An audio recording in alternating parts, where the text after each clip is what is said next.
about construction in India, so I was interested in construction, and through those I met some people who kind of do research on construction workers in Britain. This was just about the time of the Olympic bid, so we were all kind of talking to each other, and we thought, wow, you know, what an opportunity.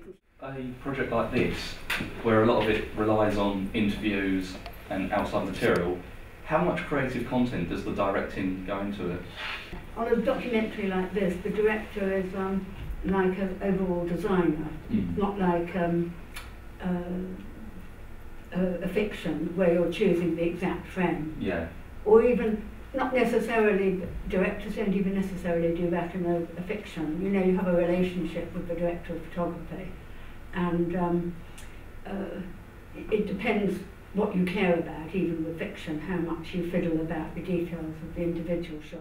When I came into the business, it was a very closed business, and there was very little sort of funding for alternative film, if you like.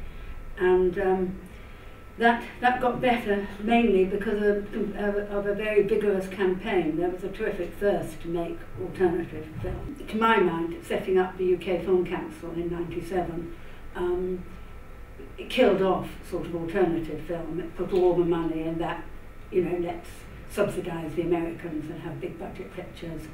And so now there might be a new opportunity. What advice you would have to people who are looking to set out to become documentary filmmakers? Yeah, there's earning or living in the industry, or there's making films, and they're not necessarily connected.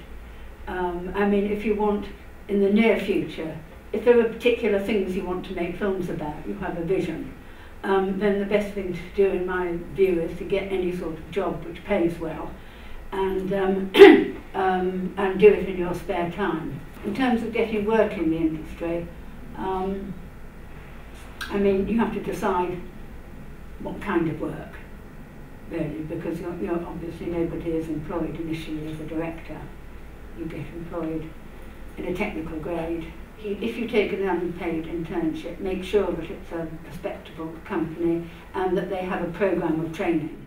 So applying to get films into festivals can be quite difficult, and you shouldn't be too deterred if they don't get in, because usually there's a lot of films that go up for selection and not many that get in, and some of the ones that get in, it's for a kind of reason, not to do with the quality of the film, but to do with the sort of networks, you know. And if you're, to begin with, when you're a kind of rank outsider, you won't benefit from any of that.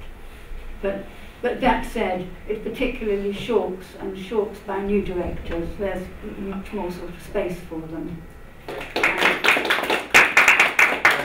Okay, good luck everyone.